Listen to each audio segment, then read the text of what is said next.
it should not be a gospel according to Ilocanos, or Bicolanos, or Batangueños, or no, it should not be a gospel according to Cebuanos, Visayans, or Mindanao.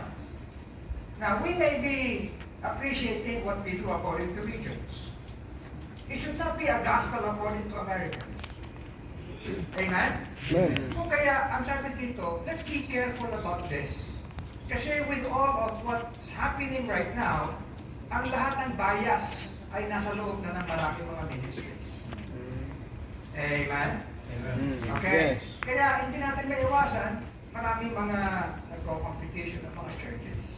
Kaya alam niyo, yung sinasabing independent kami, alam niyo, minsan kalokohan yan eh. Bakit? Gusto mo lang magkaroon ng sarili mong gospel. Kaya suriin natin if we still bear the gospel of Christ. And if we actually are still becoming the gospel of Christ. Ang sabi ni Paul sa kanila, whether I come and see or else be absent, I may hear that you're such. Not just I may hear your affairs. I may hear that what you do are actually and indeed are becoming of the gospel of Christ. Do we understand this? That ye stand fast in one spirit, one mind, striving.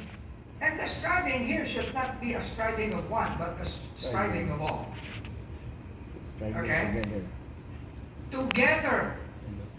Alam niyo, sanay tayo sa striving as one. Pabayaan mo ako, I will do my own striving. But can we actually have a striving together? Now, para lang at least, magkaumpisa tayo. Pag-usapan ko kasi ano, alam mo, minsan dapat talaga kayo na mag-research. View. And let's, pag hinanap mo lang yung term na outer darkness, yung instances, verses 1 to 14. Now, 2, there is the kingdom of God. 3, there is the kingdom of Christ. Kingdom. O, isang kaharian na kung saan, kung titignan niyo ang mga ibang mga talata, sa kingdom na yan ay naroon magkakasama ang wheat and tares. Not see the kingdom of God. Nag-focus yan sa literal na millennial reign ng Panginoon. Amen. 1,000 years. Okay, but this is, outer darkness dito ay nakalaan sa Ansay. By virtue of the illustration ng parable. Okay. Next, Matthew 25. You're following? Yes. No, your master, sabi sa mga servants, okay, ito yung aking mga pagbibilin sa inyo. And the one he gave 5 talents and to another is done.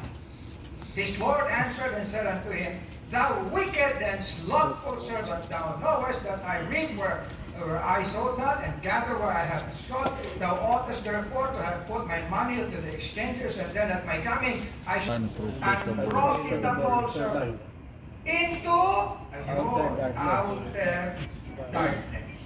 There in that outer and out of a parable. Amen. Okay. Establish doctrine of a parable.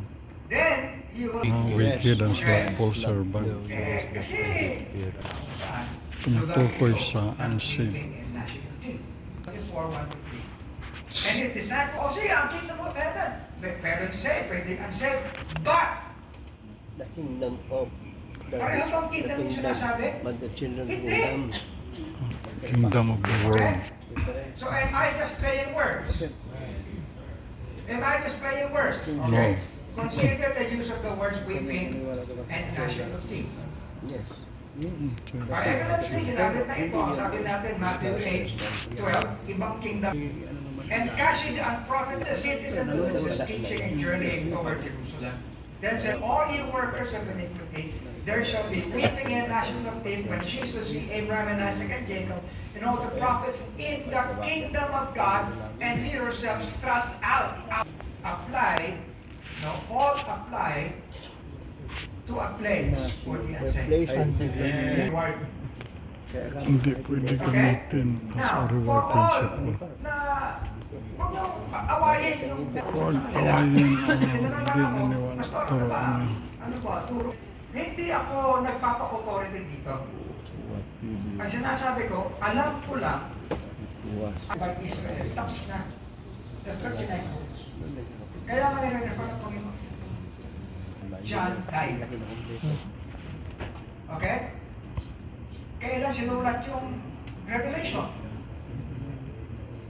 Ang sabi nila, traditionally, 92 AD. Okay? Okay, ibig sabihin, siya ang talaga ko. Unang sumulat eh. Okay? At marami siyang sinulat. Actually, yung Gospels, Matthew, Mark, Luke, John, they were actually written pagkatapos na lang yung si Paul. Okay? Ng mga traveling, hindi lang sila nag-preach, kundi nagdadala sila ng mga kopya ng mga epistola. Yan ang ginawa ni Phoebe. Noon, akala nila sila authority. They were not. The authority to establish kung ano lang ang para sa nation of Israel ay Israel mismo. Yung authority na kung ano lang yung mananatili sa kanilang reference nila and God's word, ay yung mga churches. Kung magamit ng canon, ang ginagamit ko Olympus. Ang Bible yun. Mga lupa lang, yung mga writings pa eh. Hindi ko na. But with the precious blood, let us then, mga kapatid, you know, Pwede kang mag-share na ano eh. Banggitin mo lang yung verse eh. Hindi mo nga ako yung Bible, pwede ka.